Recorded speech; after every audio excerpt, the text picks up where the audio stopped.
Bien, pues yo voy a hablar de un problema que nos ocupa y preocupa desde hace ya varias décadas, que es el tema de la gestión hídrica, de las fallas de la gestión hídrica y más concretamente de la ingobernanza hídrica o del manejo del agua en nuestro país.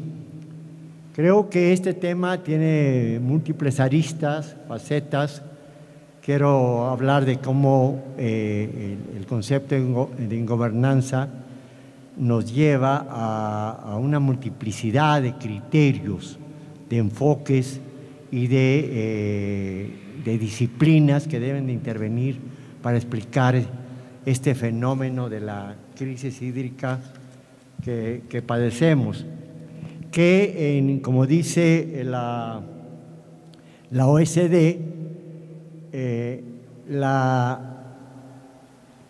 los problemas del agua y el estrés hídrico, la crisis hídrica, es un problema de ingobernanza.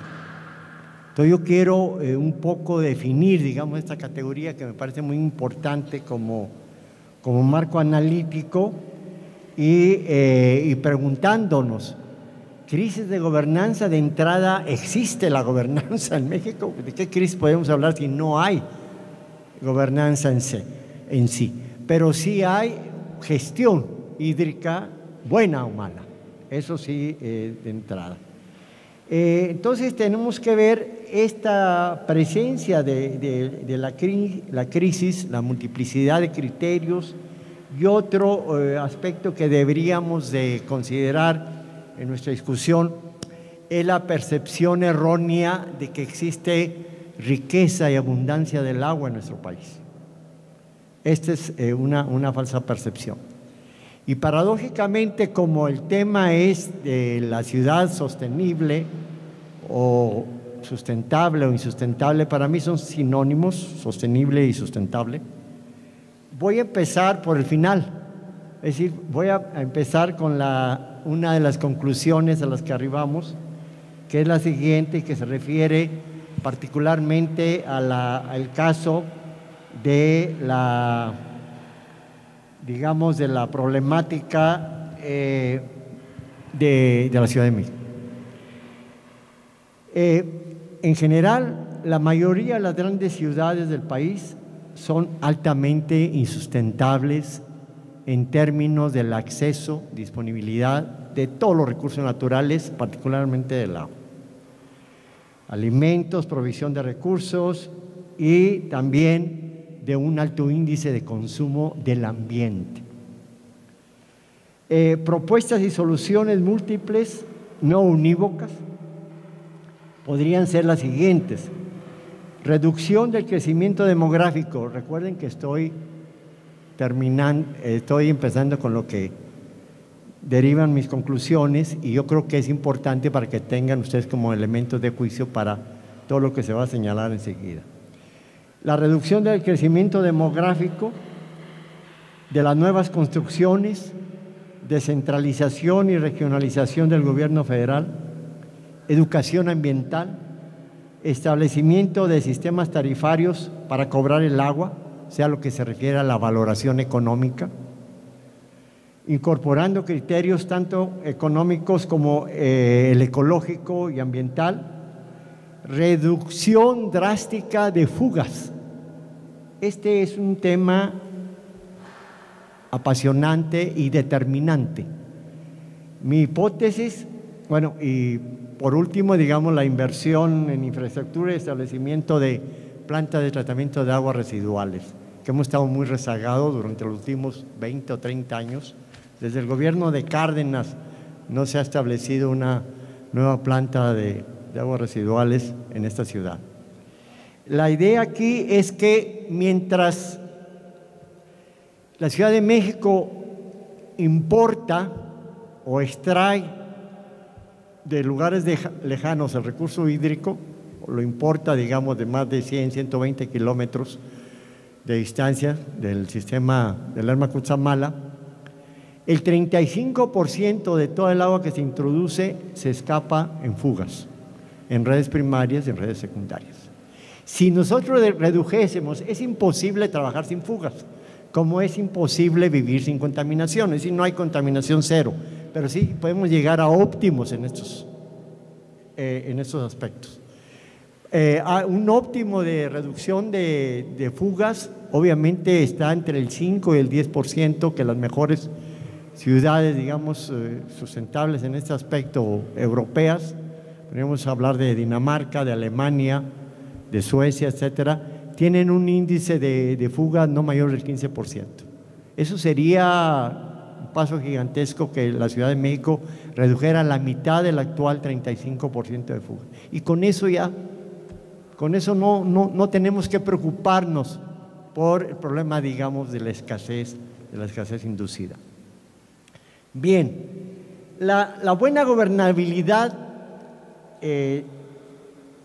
se refiere a los siguientes aristas: rendición de cuentas, transparencia, responsabilidad, que sea equitativo e incluyente el tema de la distribución y del uso del recurso, efectivo y eficiente, que cumpla con la ley, o sea, la normativa, la participación ciudadana, muy importante, la corresponsabilidad, y todos estos aspectos de la gobernanza deben estar orientados al consenso, en el sentido del buen vivir y en una buena disponibilidad, con el mínimo de conflictos en la obtención, distribución y disposición o uso del recurso hídrico. En ese sentido, creo que dentro de la discusión de la gobernanza estaría la integración de las ciencias naturales y sociales para lograr un enfoque exhaustivo con la inter y transdisciplina. La gobernanza tiene que ver también con la investigación y la puesta en práctica de políticas públicas. Aquí hay brechas también, son brechas que hay que resolver. Brechas en transparencia, en rendición de cuentas, etcétera, que la OSD tiene un esquema muy interesante dentro de una figura donde habla del eje, la centralidad, digamos, que extrapola a todos los demás ingredientes que les mencioné, es justamente el tema de la gobernanza. Y por un lado está el de las brechas que deben de señalarse, y por el otro lado el de la solución y resolución de esas brechas y o problemas.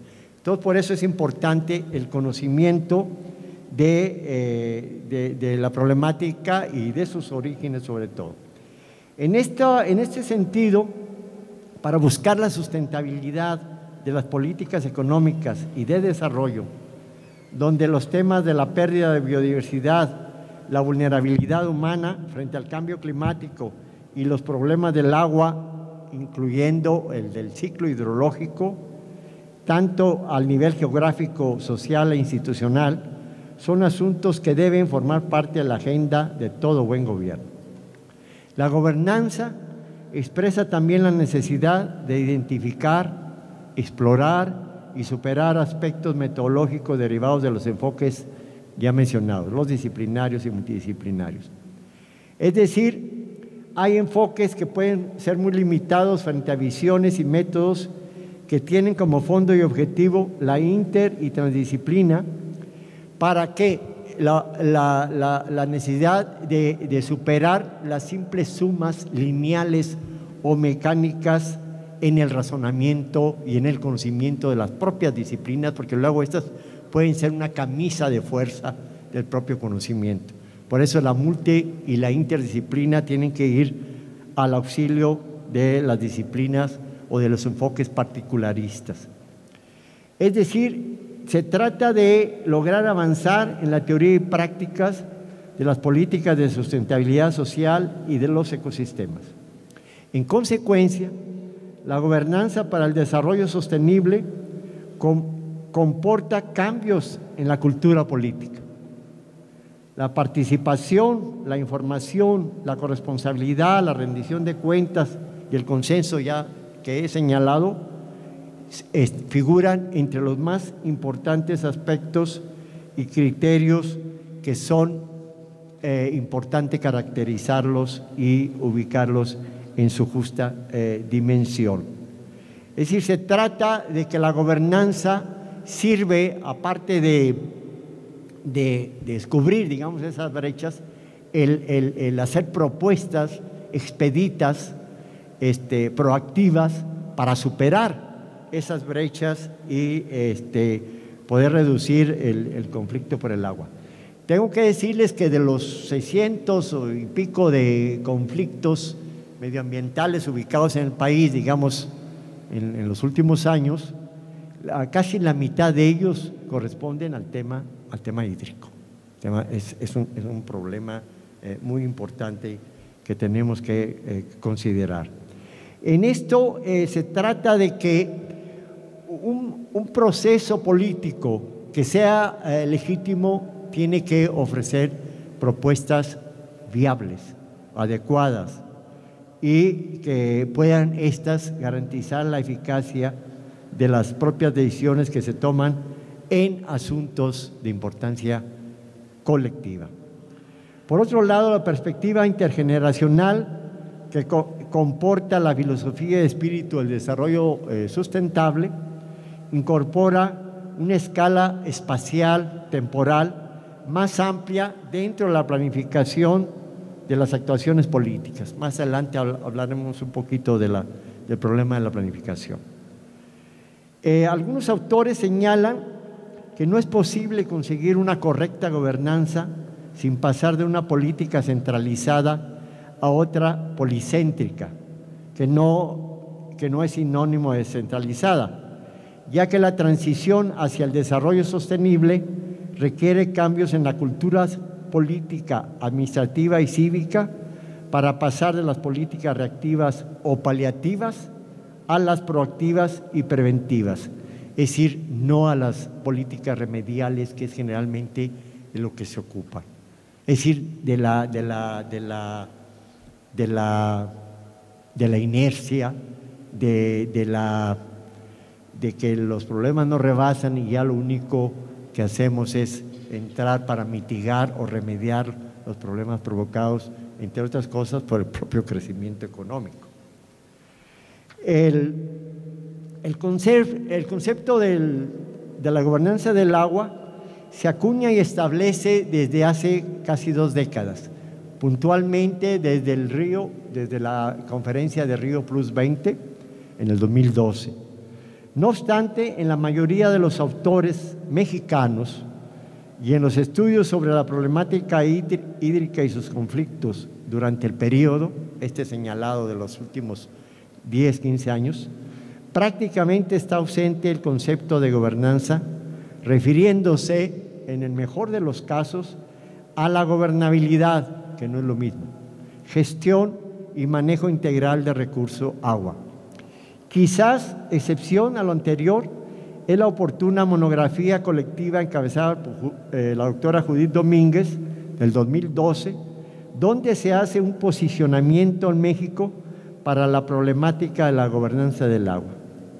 En ese estudio se realiza, digamos, una sistematización metodológica y se avanza en el diseño de indicadores, tanto propios como internacionales. Es decir, es importante conocer la experiencia internacional. La información es bienvenida, pero la experiencia internacional también. ¿Todo ello a qué? ¿Para qué?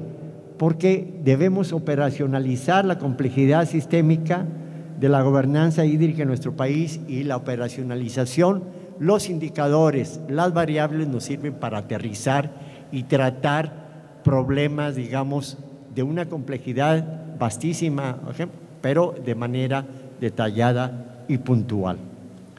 De acuerdo con la OECD, la Cooperación para el Desarrollo Económico, por lo común la crisis del agua, como ya les dije, son crisis de gobernanza.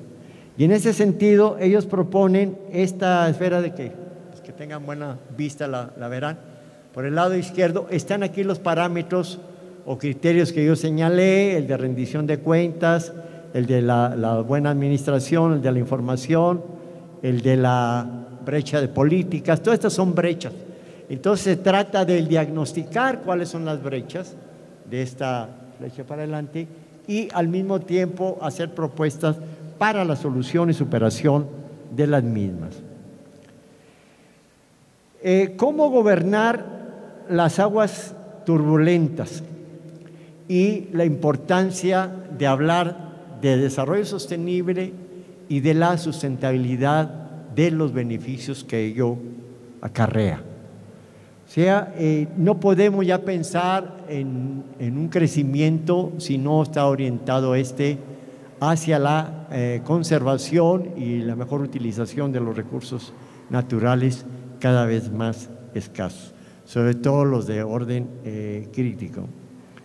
De entrada podemos señalar que los mecanismos de toma de decisión pública sobre la gestión de los recursos hídricos y del ciclo del agua, es decir, la gobernanza del agua, son de suma importancia para alcanzar uno de los objetivos del milenio, que ahora de los 10 o 12 objetivos del milenio, ahora son 18 los nuevos objetivos del desarrollo sustentable. De estos 18, prácticamente 10 o 12 de ellos tienen que ver con el problema del agua. Entre otros, equidad, superación de la pobreza, el tema de la salud, etcétera, ¿no? También los aspectos de la valoración económica y social del agua podrían resumirse bajo el concepto de gobernabilidad sostenible y sustentable, que incorpora y sintetiza los elementos de gestión de su disponibilidad, distribución y demanda. Las buenas políticas tarifarias y de cobro deben contemplar tanto objetivos económicos como ecológicos.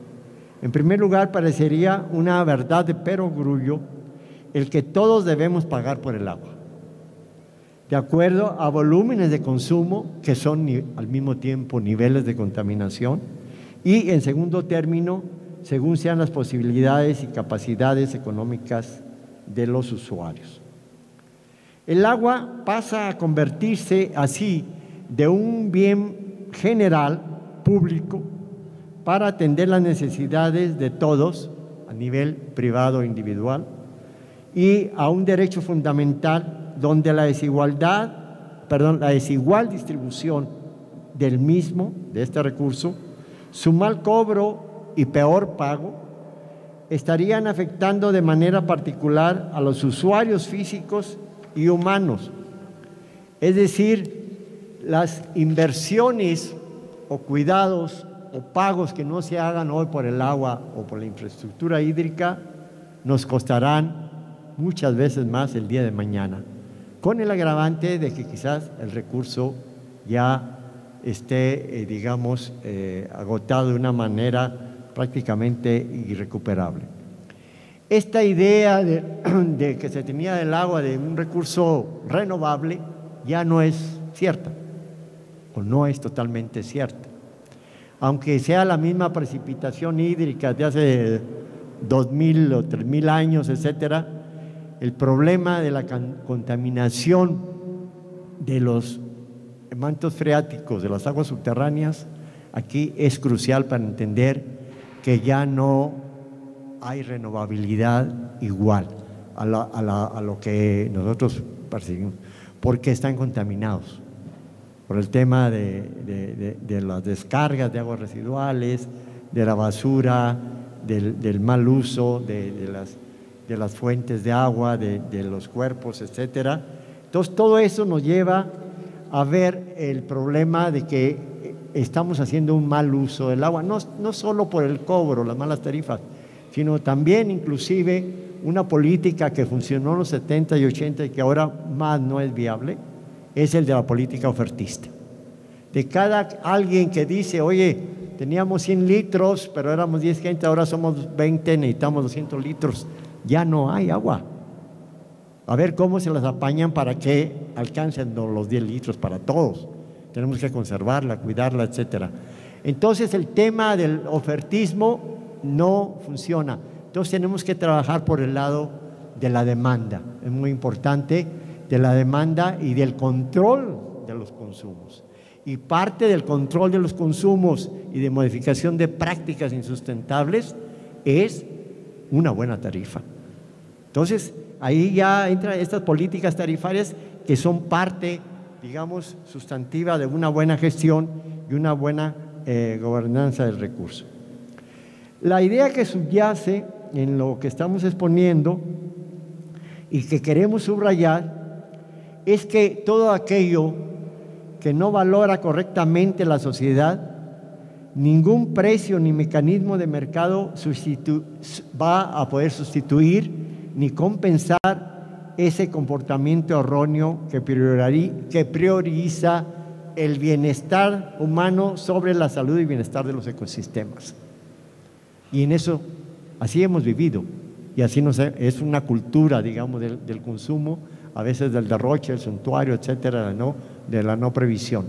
Nosotros hicimos un estudio hace como tres quinquenios, sobre la insustentabilidad en términos generales de los recursos naturales para la Ciudad de México, y el índice, el factor que nos apabulló más es que entre todos los indicadores de bienestar social, de educación, de médicos por habitante, escuelas, etcétera, transporte, en fin, que son de bienestar social, cuando nos fuimos a los indicadores de uso de los recursos naturales, aire, suelo, basura, agua, vimos que había una gran desigualdad. Primero, el índice de sustentabilidad sobre 100 para toda la Ciudad de México fue de 57. Y el del bienestar de la gente nos dio un resultado, digamos, positivos, favorables, agradables, buenos, que estaban 2 o 3 veces por encima del bienestar de los ecosistemas. Entonces, si no cuidamos los ecosistemas el día de la mañana, no habrá bienestar ni para unos ni para los otros. Sobre todo, nos va a afectar a los habitantes, a la población.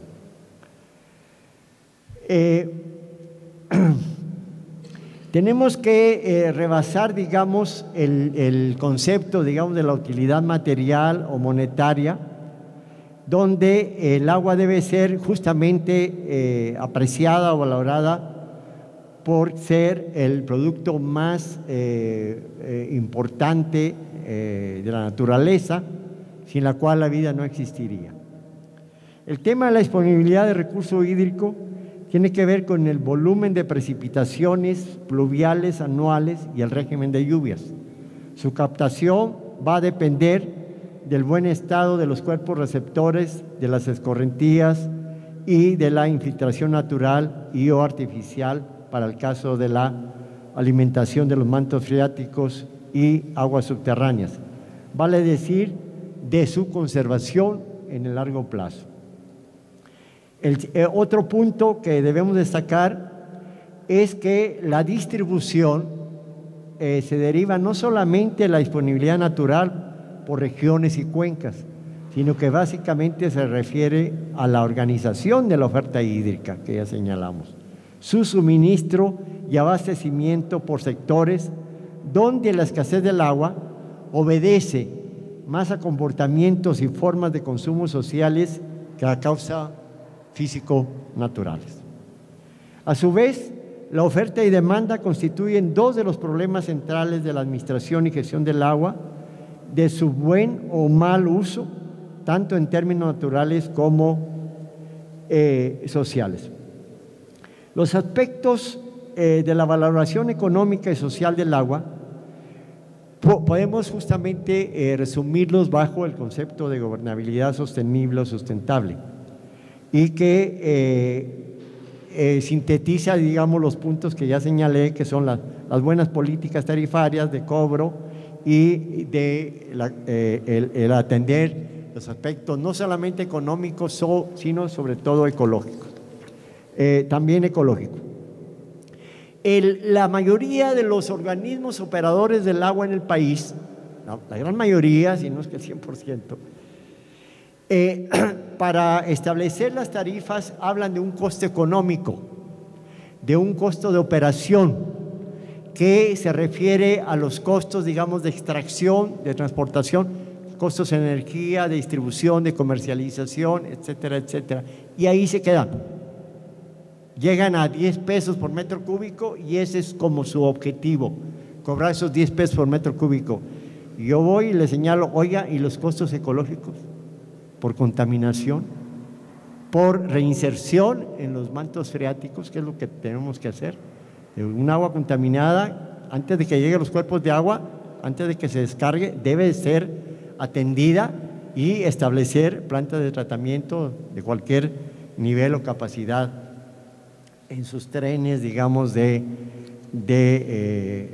procesos de depuración. De acuerdo con una visión estrictamente cuantitativa, crecer es equivalente, bueno, esto está muy de moda ahora en las mañaneras, ¿no? Es equivalente a aumentar el producto social de una comunidad, ya sea con una mayor cantidad de recursos producidos o al generar un output por unidad de recursos utilizados. Es decir, economizar, que si antes para producir, digamos, este vaso de cartón necesitábamos 10 litros de agua, o para lavarlo 1 litro de agua, una eficiencia, digamos, productiva es que el insumo agua se reduzca a la mitad. Es una manera eficiente de utilizar el recurso, digamos, como producción, como un ingrediente de la producción. Y el problema aquí es que en el contexto del desarrollo sustentable, el crecimiento económico no debe ser un fin en sí mismo, sino que es un medio para lograr una meta: aumentar las opciones entre los individuos y las familias por medio de una productividad que tenga origen en un aprovechamiento sustentable del recurso en el largo aliento. Esto significa, compañeros, la utilización, y cito a la LEGEPA, la utilización de los recursos naturales en forma que se respete la integridad funcional y las capacidades de carga de los ecosistemas de los que forman parte dichos recursos por periodos indefinidos, es decir, el largo plazo.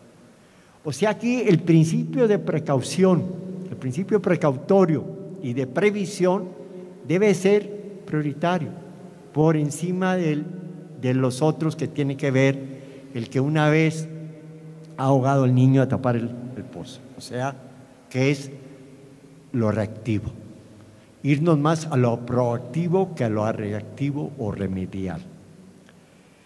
Vale decir, el desarrollo económico debe hacerse y pensarse desde múltiples enfoques y perspectivas teóricas, de acuerdo a las necesidades, las experiencias y las posibilidades de cada sociedad.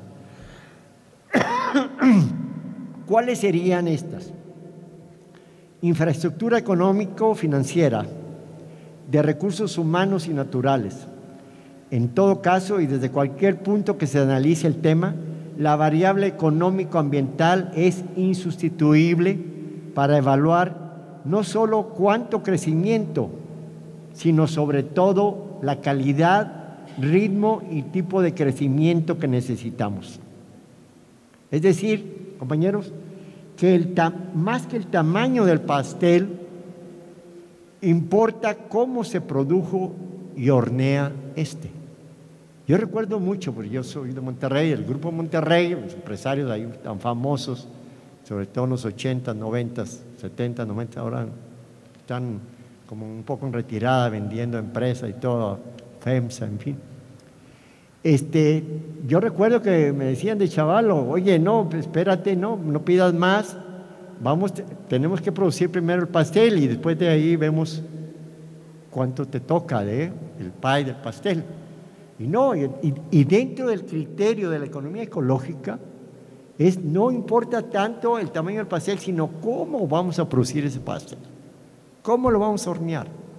Y entonces aquí pasamos de aspectos puramente cuantitativos, desarrollistas del desarrollo económico, aspectos cualitativos que tienen que ver con la sustentabilidad y el largo plazo, la durabilidad de los ecosistemas y de los recursos naturales. Otro problema que tenemos a nivel de país, no solo para el caso del agua, es que no hemos podido desanclar o digamos, desenganchar esto que yo les hablaba, los inputs y los outputs. Es decir, no hemos podido reducir de manera importante la desmaterialización de la economía, el gasto de materiales y energía por unidad de producto. Y otro problema, el de la producción limpia, el de la producción ecológica. ¿Y cuáles son las políticas que se han utilizado? Desde, recuérdeme, de la Zagarpa, los famosos premios que se hacían por el desmonte, por el que se premiaba el número de hectáreas cosechadas o producidas, o a las despitadoras de café cuando hay financiamiento para y subsidios, pero en subsidios antiecológicos. Es decir, lo que tú tienes que subsidiar es la producción limpia, del café, por ejemplo, o de cualquier otro producto de la naturaleza. Y estos criterios no entran mientras no haya un engarce de la economía ecológica con las políticas ecológicas. Y aquí un poco para abreviar, en términos de lo que significa la conservación y o descontaminación del recurso hídrico, también debe de verse no solo desde una perspectiva cultural, sino también desde una perspectiva ética y obviamente desde la perspectiva económica y de la salud humana, donde intervienen factores técnicos y políticos. Hay, bueno, antes de entrar a los tres criterios o principios de la economía ecológica, dos ideas más abundando sobre la gobernanza. Hay toda una tesis de un autor anglosajón, Harding, que habla de la tragedia de los comunes. Es decir, cuando hay un pastizal y los campesinos o pastores quieren agregar una cabeza más de su ganado que está pastando porque quiere obtener mayores beneficios. Pero todos los de la comunidad van a pensar de la misma manera, idénticamente. Entonces el pastizal tiene una capacidad de carga determinada, y entre más se le agreguen cabezas de ganado, porque hay el egoísmo del productor por obtener más ganancias de inmediato, pues vamos a acabar con el pastizal en el mediano y largo plazo. Y eso ocurre con la sobrepesca, y eso ocurre con el agua. En los estudios que nosotros hicimos con un grupo de colegas investigadores para Conagua, cuando la famosa NOM 001 que entraba el 1 de enero del 2001 en vigor, no sé si algunos, la NOM es norma oficial mexicana ecológica de la Semarnat, que fue publicada, discutida en 1996. Dijeron 5 años de gracia y a partir del 1 de enero de 2001, pácata, vamos. ¿Cuál era? ¿En qué consiste esa norma? En que los municipios y las industrias no pueden descargar impunemente sus aguas residuales a los cuerpos de agua. Simple como eso. ¿Qué cree que ocurrió, compañero? Y sigue ocurriendo, la tragedia de los comunes. Se ampararon y viene un señor de botas alto y les da una moratoria tras otra, a pesar que nos había prometido el oro y el moro, entre otras cosas, crecer el 7%. Dios mío, con estos índices de insustentabilidad, crecer al 7% es el derroche y desgaste y la perdición. Es decir, como meterle más atos o más redes donde hay una capacidad de carga limitada y el recurso no es infinito. Entonces, hasta la fecha, nos llaman a nosotros, a los economistas de la Facultad de Economía desde 2006, que se creía que iba a entrar un nuevo gobierno en 2006, para hacer estudios darle la vuelta a la NOM y entrar por otra ruta que la Ley de Aguas Nacionales permitía, que era estudios de clasificación. O sea, ir ya con mediciones con los ingenieros de Conagua y del IMTA, etcétera, a ver cuál es la capacidad del cuerpo de agua para recibir tales o cuales cantidades de descargas.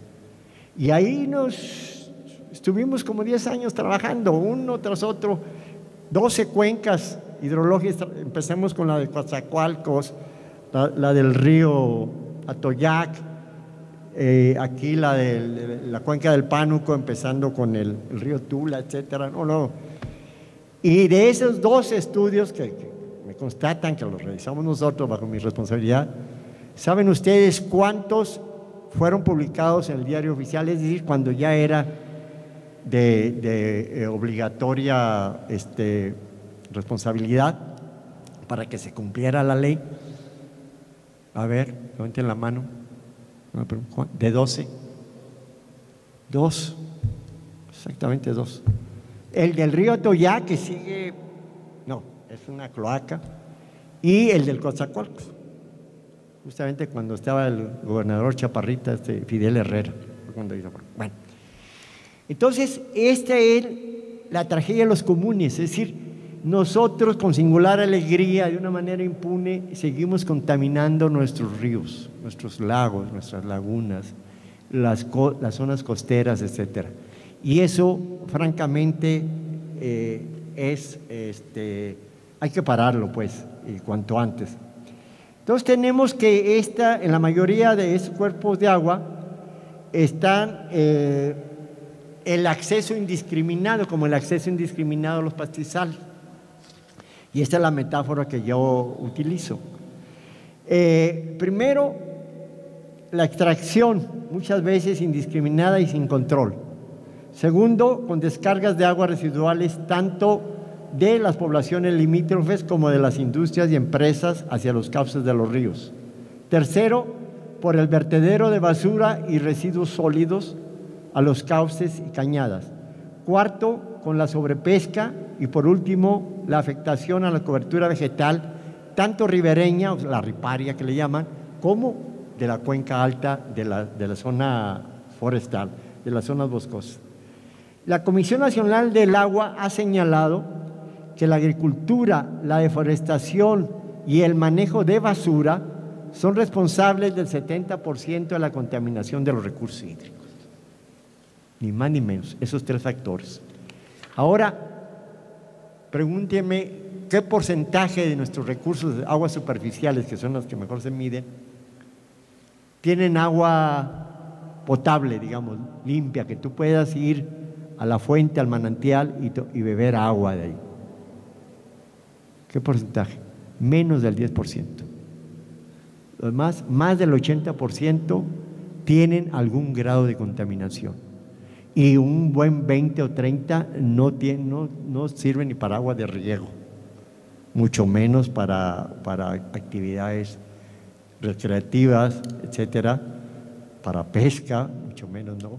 La pesca requiere de un nivel de calidad muy importante, etcétera. Entonces, aquí tenemos el tema de la corresponsabilidad social, es decir, no dejarle todo al Estado, pero el Estado ha sido laxo en términos de la aplicación de la propia normativa. No hemos podido avanzar y a veces la discusión se torna en derecho público, derecho privado, privatización o no, derecho humano, de acceso al agua. Yo defiendo la tesis de que el derecho humano al agua debe ser garantizado por el Estado en una cantidad que oscila entre 40 y 50 litros per cápita día. Esa cantidad incluso puede no ser cobrada, se puede regalar a la gente más necesitada, pero sin embargo el principio, por eso están también los subsidios que se dan, el principio de dar dinero para que tú pagues por el agua me parece que es correcto, que haya una circularidad ahí, pero en todo caso los que menos consumen son los que menos contaminan y son los que menos deben de pagar, obviamente, va este recurso. ¿Por qué los 40 o 50 litros? Porque la Organización Mundial de la Salud dice que de acuerdo a zonas geográficas, etcétera, bueno, para lugares semidesérticos está ya 25 litros per cápita día. Entonces, por eso yo, entre 40 y 50 es no el óptimo, sino el mínimo necesario para que la población atienda sus necesidades de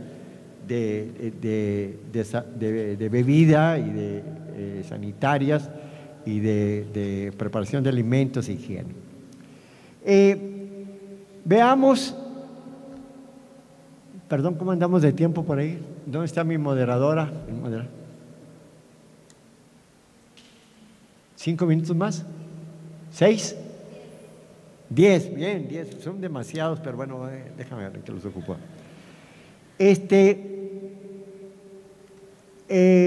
Entonces, compañeros, vemos la estrecha relación que existe entre el principio de la gobernanza con los principios de la sustentabilidad. Y para cualquier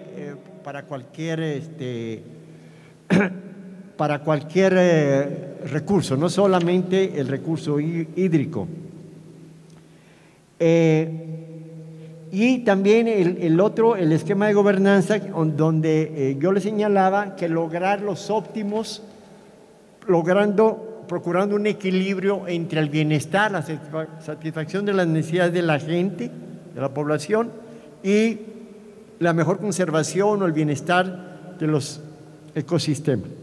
Les voy a mencionar aquí rápidamente los alcances de los 3 principios básicos de la economía ecológica, que son asignación, distribución y escala o tamaño.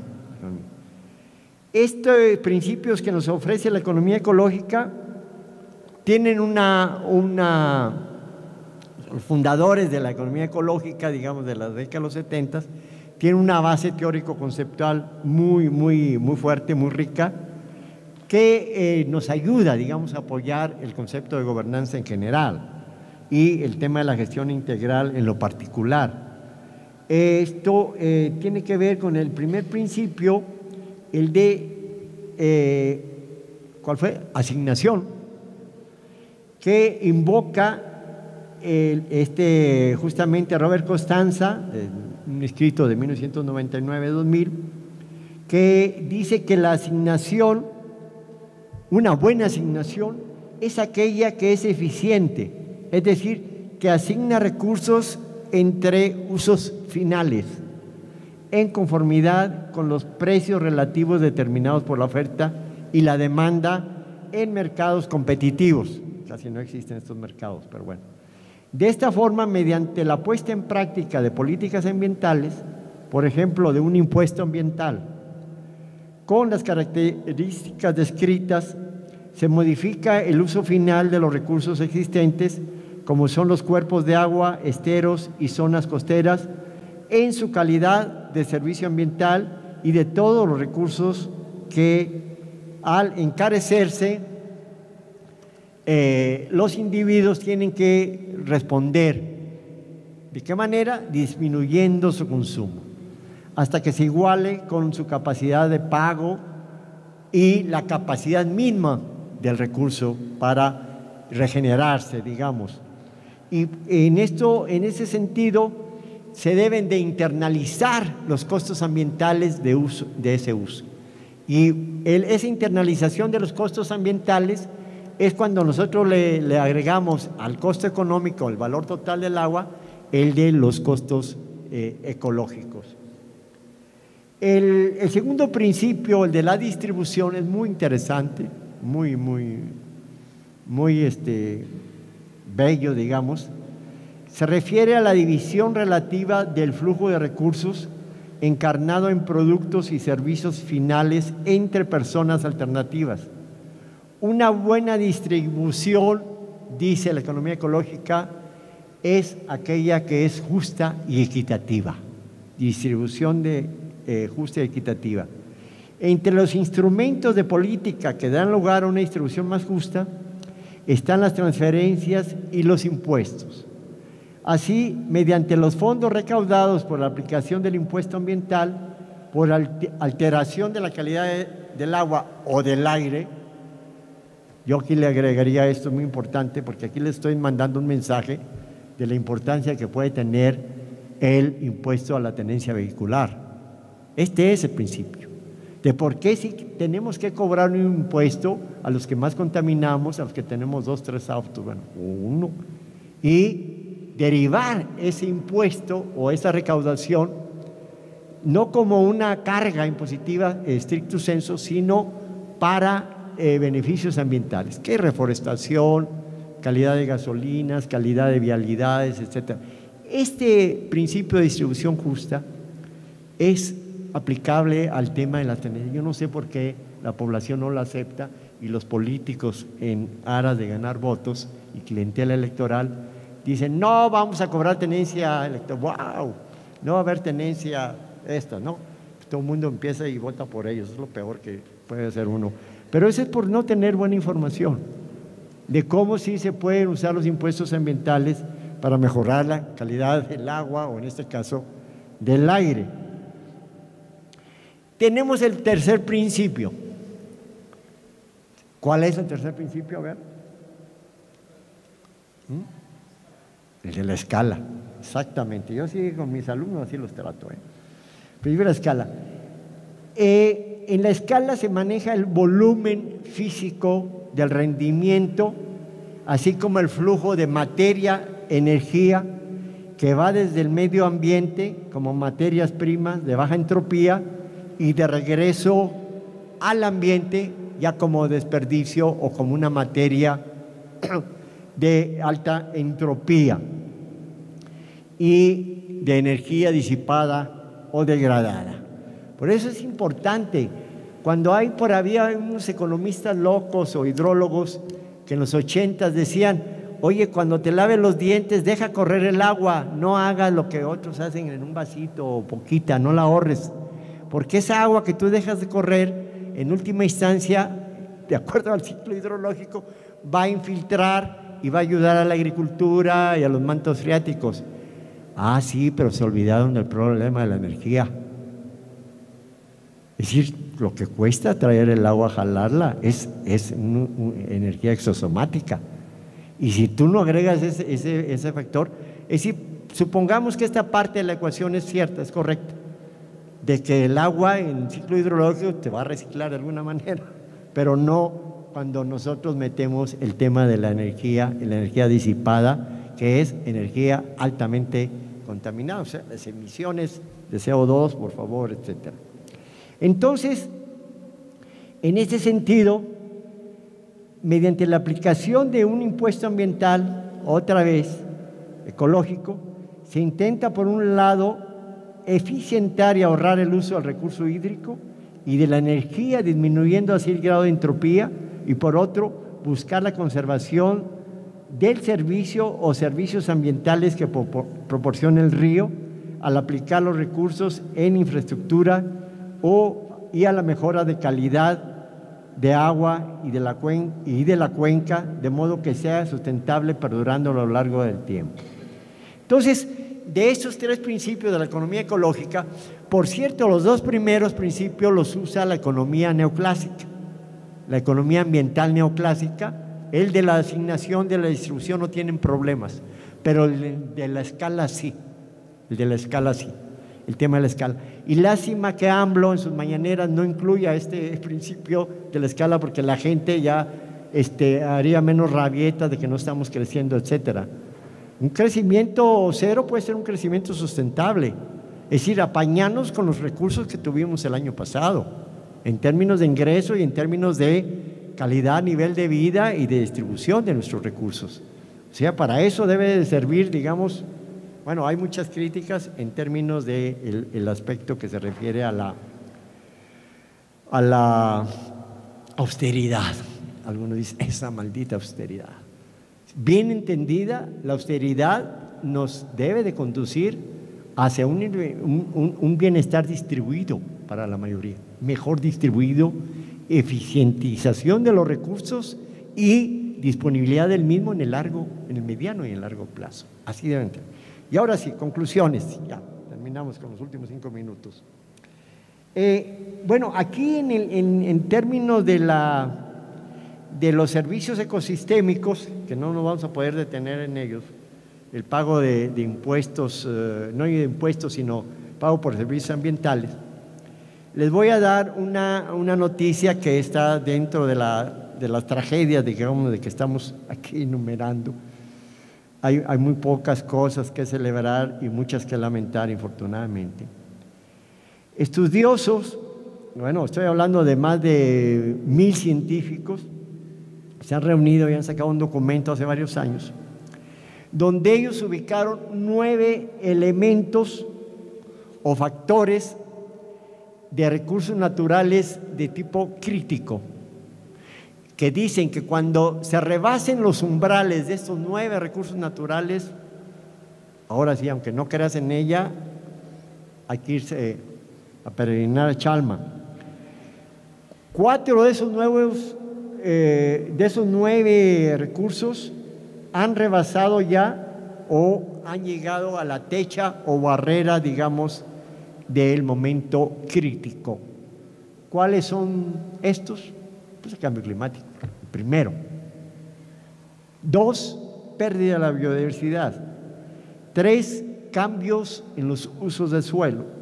Y 4, en la excesiva carga de fósforo y de nitrógenos en aguas, lechos, océanos, etcétera. Bien, ya para concluir, resaltamos este momento de que la gobernanza expresa la necesidad imperiosa de alcanzar el nivel suficiente de capital social, de capacidades institucionales, de corresponsabilidad y participación, de visión de futuro a largo plazo y de liderazgo que permitan avanzar eficazmente en la consecución de un desarrollo más sostenible. La gobernanza requiere de integración intersectorial, descentralización, transsectorialidad e integralidad de los enfoques en la gestión de los recursos hídricos, con sostenibilidad y la coparticipación del gobierno y sociedad, evitando que haya una ruptura, digamos, entre ambos actores. Es necesario también aterrizar en la planificación territorial, bajar de lo nacional a lo local, de cuencas a subcuencas, de ecorregiones y ecosistemas, así como armar y fortalecer los consejos de cuenca con atribuciones y funciones reales de gestión, que ahorita están muy rebasadas y están muy criticables, digamos, su gestión. Los consejos de cuenca son los principales operadores a nivel de las 12 cuencas hidrológicas fundamentales del país. De aquí estamos nosotros invocando a un método que se llama el PES. PES, no el PES con Z, ni del Partido Encuentro Social tampoco, sino a la planificación estratégica situacional. El PES yo se lo recomiendo para aquellos que se quieran enfermar de esta teoría, de este concepto de la planificación, es de que todo lo que ocurre en mi barrio, en mi colonia, tiene una dimensión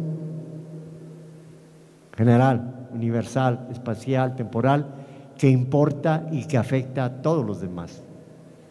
Es decir, la basura que tú tiras ahí fuera de tu calle, que no en tu patio, fuera en tu calle, o en el auto, o lo que sea, en las calles, está afectando a una diversidad de actores y está causando, digamos, una multiplicidad de elementos. Entre otros, eso, el de la acumulación de basura y todo lo que ocurre cuando hay grandes precipitaciones pluviales y inundación de las atarjeas o de los drenajes, etcétera. El problema de la no aplicación de las regulaciones ambientales y de la mala gobernabilidad hidrológica deriva en buena medida porque el tema no es prioritario ni para el gobierno ni para la población en general. O sea, no solo hay que acusar a las autoridades de este déficit. Y 2, porque no existen los recursos económicos necesarios para la solución de tales problemas. Y el mercado es incapaz por sí solo de resolver uno o varios problemas de eficiencia, distribución y comercialización del recurso. Es decir, cómo la economía puede, desde su visión científica, resolver los problemas que ella misma crea. En última instancia, esa es la pregunta. Entonces nosotros como economistas hemos tratado de poner el pañuelo ahí para de alguna manera remediar, sí, proponer enfoques y alternativas para la solución de los grandes problemas que se crean con el crecimiento económico. Es decir, ¿qué es El crecimiento económico son las actividades antropogénicas y vivimos en el antropoceno, donde la primacía es el ser humano y nos olvidamos de lo otro, de los ecosistemas. Entonces, esta centralidad de que el hombre es el ombligo del universo nos está llevando al desastre y a la tragedia de los bienes comunes. Bueno, muchas gracias.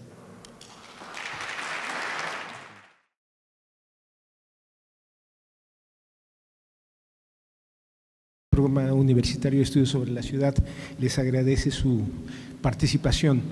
Quisiera agradecer al doctor Américo Saldívar haber respondido favorablemente a nuestra invitación para exponernos de manera muy sintética uno de los filones de su trabajo de investigación y de trabajo académico por más de 40 años. Es un honor.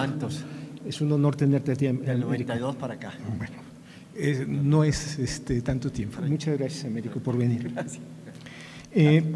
No quisiera más que recapitular algunos de los puntos que el doctor Saldívar ha puesto sobre la mesa y que parecen fundamentales en su exposición, porque es una larguísima discusión que se ha ido construyendo en las últimas 2 décadas, al menos aquí en México, en torno a la relación que tiene el hombre con el agua. Me parece que hay un planteamiento central de lo que el doctor Saldívar plantea. En tanto exista pobreza, se hace, si no inviable, impresionantemente más difícil mantener la sustentabilidad. La pobreza es un factor que no permite alcanzar un funcionamiento racional óptimo de los recursos, del trabajo, y eso nos dificulta enormemente alcanzar esa meta, ese paradigma de la sustentabilidad. Hay otro elemento que tiene que ver con esta situación, porque lo que nosotros aprendimos desde la educación básica, donde se nos decía que los recursos naturales son renovables, hoy han perdido esa condición. Han perdido esa condición por la razón que expone el doctor Saldívar. Hay una sobrecarga en el uso y disposición de los recursos que los ciclos naturales no alcanzan a compensar, de tal manera que lo que siempre pensamos que era un recurso renovable como el agua, hoy ya no lo es. Hay otro elemento importantísimo que plantea el doctor Saldívar y que ya responde o busca responder o buscar las respuestas a cómo resolver este problema. Y uno de ellos sin duda es la actuación solidaria. Esto no es una responsabilidad única y exclusiva ni de las autoridades ni de los usuarios. Es una responsabilidad compartida. Es indispensable contar con decisiones y actuaciones óptimas, pertinentes, suficientes, oportunas desde el ámbito del gobierno, pero también con respuestas comprometidas, responsables de parte de la sociedad. Sin esta actuación solidaria es inviable alcanzar un objetivo de sustentabilidad. Como muy buen economista, Américo nos mete al mundo real porque nos habla de actuación práctica. Y aunque se diga en lo general que se ha acabado el neoliberalismo, hoy es indispensable buscar, bajo el esquema más clásico de la economía, la eficiencia. Al menos en materia de recursos hidráulicos es indispensable tener un alto sentido de eficiencia, tanto técnica como financiera. Uno de los grandes problemas que comentaba el doctor Saldívar es en el medio urbano la pérdida de agua por fugas. Cuesta muchísimo dinero, al menos en esta ciudad, cuesta muchísimo dinero traer el agua de 140 kilómetros, elevarlo 1 kilómetro a través de energía eléctrica y bombeo para poder abrir la llave y tener un vaso de agua, pero también cuesta mucho dinero bombearla una vez servida para poder desalojarla. Necesitamos tener una mayor eficiencia técnica operativa, pero también una mayor eficiencia financiera. Comparto plenamente la idea del doctor Saldívar, donde todos estamos obligados, hoy en las circunstancias que tenemos, a pagar el agua que bebemos. Evidentemente hay trabajos donde podemos demostrar, lo hicimos hace 20 años, que un esquema de subsidios cruzados nos permite compensar esa desigualdad social. Si pensamos en una acción solidaria. ¿Esto qué significa? Lo que planteaba el doctor. Hay consumos básicos que pueden ser incluso gratuitos, pero conforme va incrementándose el consumo, se debe pagar más. Y debe haber un límite en que ese consumo incluso debe tener un costo progresivo, exponencial. Si atendemos a esa racionalidad, atenderíamos en cierta manera la posibilidad de equilibrar estas grandes desigualdades, no solamente entre el consumo, la distribución, sino al interior de la gestión. Y voy para allá, porque el tema central que nos propone el doctor Saldívar es el de la gobernanza del agua. Rescata un concepto finalmente, al final de su exposición, el doctor, que a mí me agrada mucho, porque yo soy un técnico, yo soy un planificador urbano. Y finalmente, el doctor Saldívar dice, es necesario pensar en figuras de actuación operativa real, y nos propone un modelo, con sus adjetivos, la planificación.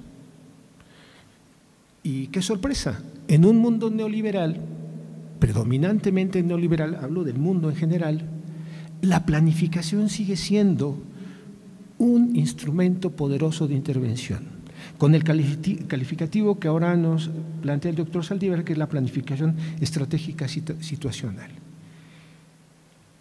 ¿Por qué es tan importante? Porque justamente la planificación nos permite incorporar de lleno la intervención del Estado sobre el recurso. Y a partir de este momento me permito hacer dos comentarios personales a la exposición del doctor. Me parece que efectivamente el doctor parte de un planteamiento central. Y este planteamiento central fueron sus primeras palabras. No puede haber gobernanza del agua si no hay gobernanza ni gobernabilidad en la vida de la nación. Pero hay una gestión. Buenas políticas públicas. Y entonces coincido plenamente con el punto. No es mi intención discutir en este momento la diferencia entre gobernabilidad y gobernanza, pero tampoco quisiera separarlos, porque mi planteamiento está en el siguiente sentido. No hay gobernabilidad ni gobernanza, no es posible tenerla en materia hídrica, hidráulica. Hídrica e hidráulica las digo en el sentido, con toda intencionalidad, porque un término se refiere al sistema natural y otro al sistema construido por el hombre. Esta combinación conceptual de un mismo recurso que tiene dos acepciones, una natural y otra que se convierte en un servicio, se juntan.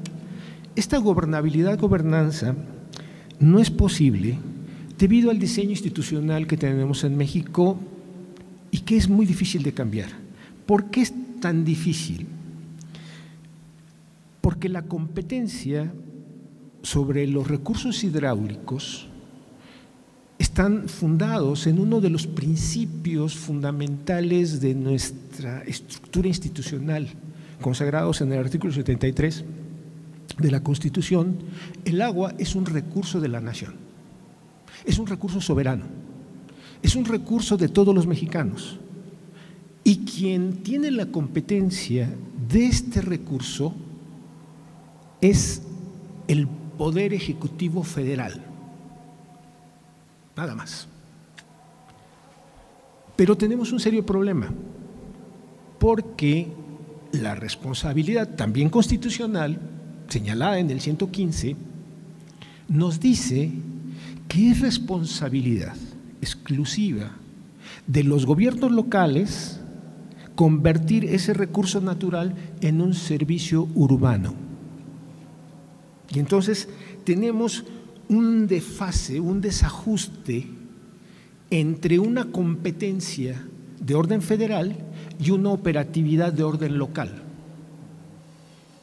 Para mí, entre muchos otros elementos, ese es el primero y el más importante elemento que impide la gobernabilidad de los recursos hidráulicos. Esa es una opinión.